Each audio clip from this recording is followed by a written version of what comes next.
So these are quadrupolar leads that allow us to more easily position them in the coronary sinus veins.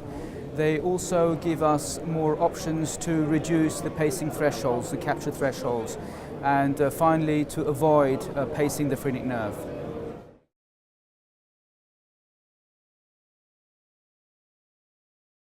So this was actually the first phase which we're presenting here at CardioStim, the post-marketing clinical follow-up in the first 201 patients.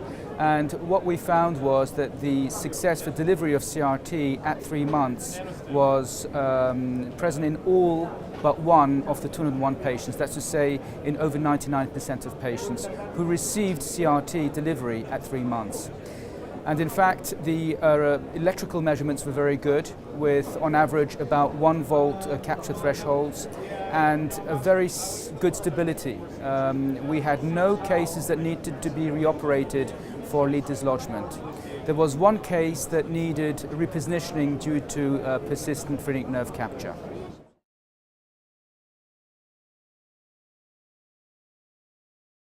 It's becoming the standard of care now for these patients. These patients have high incidences of clinical issues, arrhythmias, be it atrial arrhythmias or ventricular arrhythmias, that could benefit from being monitored and diagnosed early on.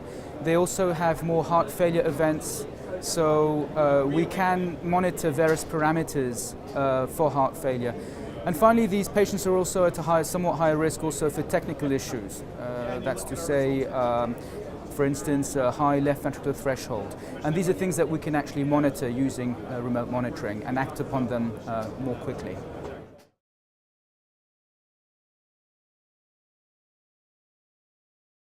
So the limitations are data overload, because these devices can upload quite a lot of data of the patients to the hospitals, and the hospital staff are faced with a lot of data overload.